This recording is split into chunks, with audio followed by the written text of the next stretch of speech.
Inay! Ay, Fang Fang! Bakit ka nandito? Inay, nakapasa po ako sa unibersidad.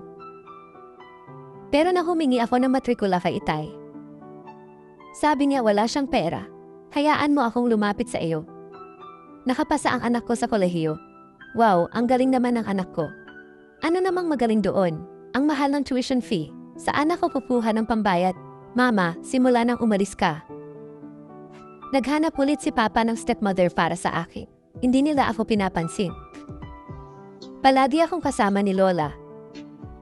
Pero si Lola ay mahigit 80 taong gulang na. Wala na rin siyang kinikita.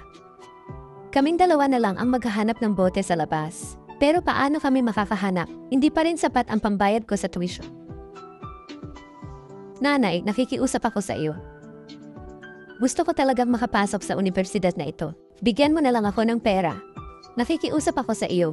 Ang nanay mo at tatay mo ay naghiwalay na. Ang nanay mo at ako ay bumuo na ng bagong pamilya. May sarili na rin kaming anak. Kung kailangan mo ng pera, huwag kang lumapit sa nanay mo. Humingi ka sa tatay mo. Sige na, alam kong hindi mo talaga ako gusto. Pero, ang unibersidad na ito, nahirapan akong makapasok. Gusto ko talaga itong pasukan. Bigyan mo na lang ako ng pamasahe. Pagdating ko sa paaralan, mag-aaral ako habang nagtatrabaho. Kapag nakatapos na ako ng kolehiyo, sigurado akong gagantihan kita. Asawa ko, tingnan mo, nahirapan ang anak natin makapasok sa kolehiyo. Bakit hindi na lang natin siya bigyan ng pera para makapag-aral? Anak ko rin naman siya. Wala namang kasalanan ang bata, di ba? Hindi ba ako nagkakamali? Gusto mong bigyan ko siya ng pera? Hindi naman ako ang tunay niyang ama. Bakit ko siya bibigyan ng pera? Tatay, nakikiusap ako. Bigyan mo lang ako ng pera. Gusto ko talagang makapasok sa unibersidad na ito. Tingnan mo, 2 buwan akong namulot ng dalandan. Ito lang ang naipon ko. Hindi talaga ito sapat. Kapag nakapagtapos na ako ng kolehiyo, sigurado akong mag-o-overtime ako para makabawi sa iyo. Nakikiusap ako sa iyo. Nakikiusap ako, bigyan mo ako ng pera.